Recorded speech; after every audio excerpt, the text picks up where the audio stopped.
બીજી તરફ સાબરકાંઠામાં જાણે પોન્ઝી સ્કીમનો રાફડો ફાટ્યો હોય તેવું લાગી રહ્યું છે। બીઝેડ અને એઆર ગ્રુપ પછી હવે હિંમતનગરની ધ બિગ બુલ નામની પોન્ઝી સ્કીમ સામે ફરિયાદ નોંધવાની માંગ ઉઠી છે। રોકાણકારો મોટી સંખ્યામાં સાબરકાંઠા એસપી કચેરીએ પહોંચી રજૂઆત કરી રહ્યા છે।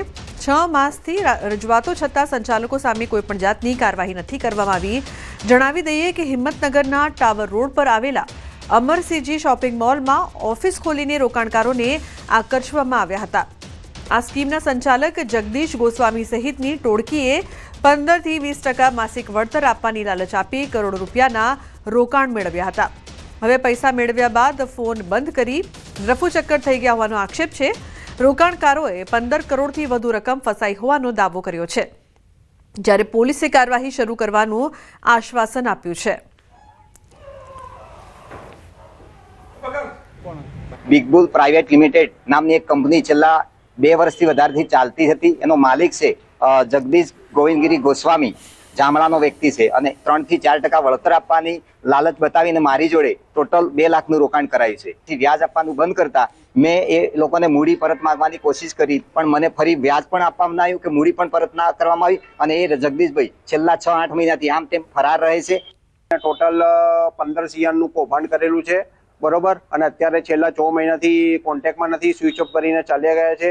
અને એની વાઈફ શીતલબેન ભાઈએ જોડે રહીને લોકોની મહેનતના પૈસા લઈને નાસી ગયા છે, બરોબર। અને ખોટી છેતરપિંડી, ખોટી લોભામણી લાલચો આલી અને 15% વ્યાજ આપશું દર મહિને, 20% આલશું એવી લોભામણી લાલચો આપી અત્યારે નાસી ગયેલ છે। છેલ્લા 6 મહિનાથી સ્વિચ ઓફ કરીને નાસી ગયેલ છે।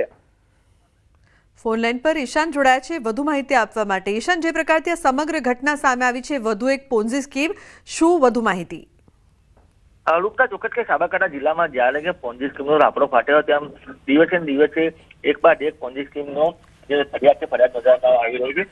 ખાસ કરીને વાત કરવામાં આવે સાબરકાંઠા જિલ્લામાં આજે બીજી એક પોન્ઝી સ્કીમની સામે કાર્યવાહી કરવા માટે જે રોકાણકારો છે, રોકાણકારો જિલ્લા એસપી કચેરી ખાતે પહોંચ્યા હતા અને રજૂઆત કરી। 5 જેટલી પોન્ઝી સ્કીમોમાં સાંસામાં આવ્યા બાદ હિંમતનગરમાં ધ બિગ બુલ નામની પોન્ઝી સ્કીમ હતી કે જેનો જે કરોડોનો ફૂલીકો ફેરવ્યો તેવું સામે આવ્યું છે। અને આ દિશામાં અત્યારે હાલ તો જે રોકાણકારો જિલ્લા પોલીસ વડા પાસે પહોંચી અને પોતાની રજૂઆત કરવા પહોંચ્યા છે, યોગ્ય કાર્યવાહીની માંગ કરવામાં છે। તો સાથે આજે પોલીસ ફરિયાદ નોંધવાની પણ રજૂઆત હાથ ધરવામાં આવશે। જી બિલકુલ, આભાર આ સમગ્ર માહિતી બદલ।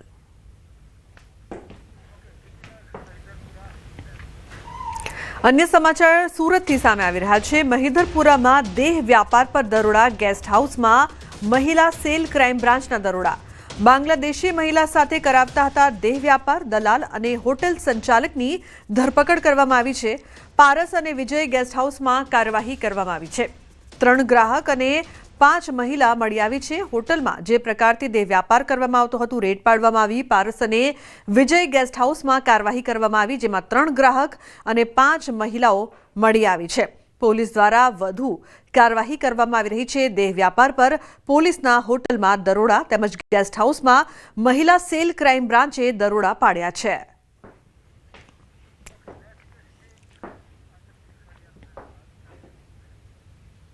તો હવે વાત કરીશું ફરી આતંકી ષડયંત્રનો પર્દાફાશ।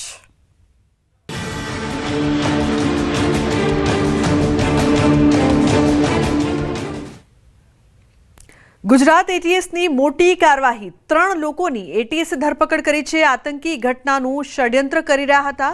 3 આઈએસઆઈએસ સાથે સંકળાયેલા હોવાનું સામે આવ્યું છે।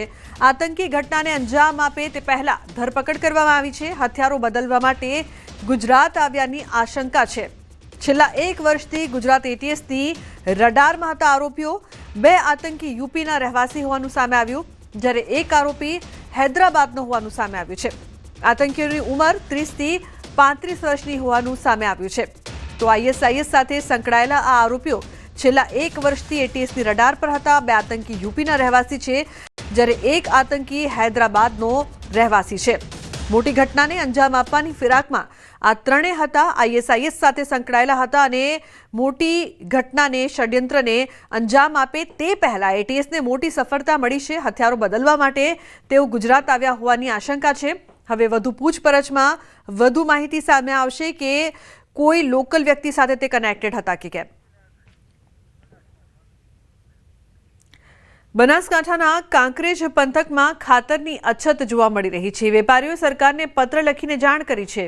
યુરિયા ખાતરની અછતથી ખેડૂતોને મુશ્કેલી થઈ રહી છે. વાવણી સમયે ખાતર પૂરું પાડવાની માંગ, શિહોરી સહિતના સ્થળો પર ઘટ પૂરી કરવા રજૂઆત. એક સ્ટોર પર ખાતર આવતા ખેડૂતોની લાઈન લાગી છે. ફોનલાઈન પર કિશોર જોડાયા છે વધુ માહિતી આપવા માટે. કિશોર, શું વધુ માહિતી છે આ સમગ્ર મામલે? ચોક્કસથી ગઈકાલે જ્યારે અમીરગઢ પંથકમાં ખાતરની તંગી જોવા મળી હતી, ત્યારે આજે કાંકરેજ પંથકમાં પણ યુરિયા ખાતરની ઘટને લઈને ખેડૂતો જે છે તે મુશ્કેલીનો સામનો કરી રહ્યા છે. અને સિયોરી સહિત કાંકરેજ તાલુકાના અલગ અલગ વિસ્તારોની અંદર યુરિયા ખાતરની ઘટ જોવા મળી રહી છે અને તમામ મંડળીઓ પર પૂરતા પ્રમાણમાં ખાતર રાખવા માટે ખેડૂતો માંગ કરી રહ્યા છે. અને એક જગ્યા પર ખાતર ઉતરતાની સાથે જ ખેડૂતોની લાંબી કતારો પણ જોવા મળી રહી છે. ખાસ કરીને યુરિયા ખાતર તો જે પ્રકારથી ખેડૂતોની લાંબી કતાર છે તે જોવા મળી રહી છે. કાંકરેજ પંથકમાં ખાતરની અછત વર્તાઈ છે, જેના કારણે ખેડૂતો ચિંતામાં છે. વેપારીઓએ સરકારને પત્ર લખીને આ અંગે જાણ કરી છે. વડોદરાના એસએસજી હોસ્પિટલમાં આપઘાતનો પ્રયાસ કરવામાં આવ્યો છે. વૃદ્ધ દર્દીએ પહેલા માળેથી પડતું મૂક્યું છે. ન્યૂ સર્જિકલ વોર્ડના પહેલા માળેથી મોતની છલાંગ લગાવી. અકસ્માત બાદ ઈજાની લઈ રહ્યા છે સારવાર. આપઘાતનો પ્રયાસ કરવામાં આવ્યો છે. દર્દીની હાલત ખૂબ જ ગંભીર બતાવવામાં આવી રહી છે. તો આપઘાત પાછળનું કારણ શું છે, કેમ આપઘાતનો પ્રયાસ કર્યો, તે અંગે હાલ કોઈ જાણકારી સામે નથી આવી, પરંતુ દર્દીની હાલત ખૂબ જ ગંભીર બતાવવામાં આવી રહી છે. રૂમની બારીમાંથી બહાર છલાંગ લગાવી છે પહેલા માળેથી. આ બાબતે પોલીસને જાણ કરાઈ છે અને પોલીસ તપાસ ચાલુ છે. એટલે એક્ઝેક્ટ કારણ ને બધું અમને હાલમાં ખ્યાલ નથી. પોલીસ તપાસમાં બહાર આવશે. અમદાવાદ જિલ્લાના ચાંગોદરના મોરૈયા ગામમાં ગુરુવાર મોડી સાંજે થયેલી હત્યાના કેસમાં પોલીસે આરોપીની ધરપકડ કરી લીધી છે. હેર સલૂનની દુકાનમાં કામ કરતા યુવકનો તેના જ ઘરની ગેલેરીમાંથી લોહી લુહાણ હાલતમાં મૃતદેહ મળી આવ્યો હતો. ઘટનાની જાણ થતાં પોલીસે બનાવ સ્થળની આસપાસના સીસીટીવી ફૂટેજ તપાસ્યા હતા અને હત્યાનો ભેદ ઉકેલાયો હતો. ધંધાકીય અદાવતમાં હત્યા થઈ હોવાનું પોલીસ તપાસમાં સામે આવ્યું છે.